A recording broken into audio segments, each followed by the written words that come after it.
কেন্দুয়া, যা কিনা পাখির গ্রাম হিসাবে পরিচিত।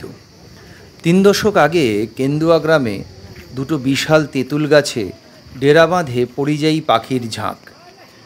গাছ দুটো সেই গ্রামেরই যতীন মাহাতোর বাড়ির হাতায়। সময়ের সাথে সাথে আশেপাশের প্রায় ৯-১০টা গাছে আস্তানা গড়ে ওঠে এই পাখিদের।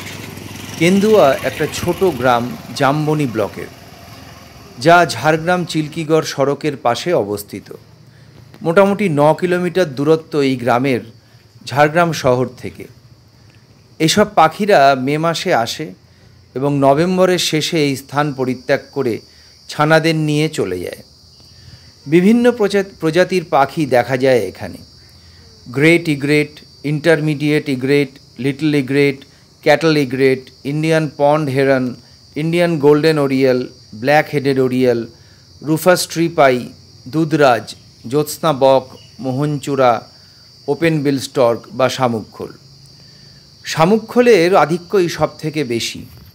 বেশিরভাগ গাছেই এই শামুকখোলের বাসা ও বিভিন্ন আকারের শামুকখোল দেখা যায় এখানে দাঁড়ালে। বনকর্মীদের সহায়তায় এবং নিজেদের উদ্যোগে গ্রামবাসীরা পাখিদের জন্যে এই স্থানটাকে একটা নিরাপদ প্রজনন ক্ষেত্র হিসাবে গড়ে তুলেছে।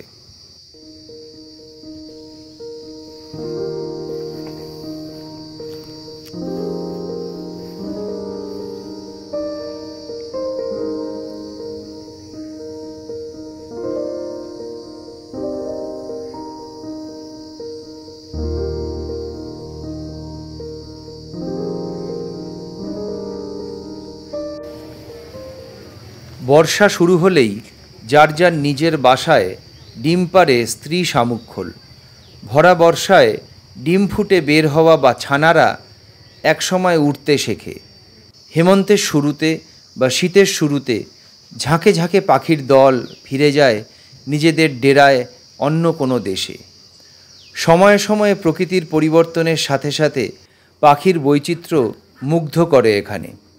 প্রকৃতির কোলে এক অসামান্য অভিজ্ঞতার জন্যে কেন্দুয়া গ্রাম প্রকৃতি প্রেমিকদের অবশ্যই ভ্রমণ করা উচিত।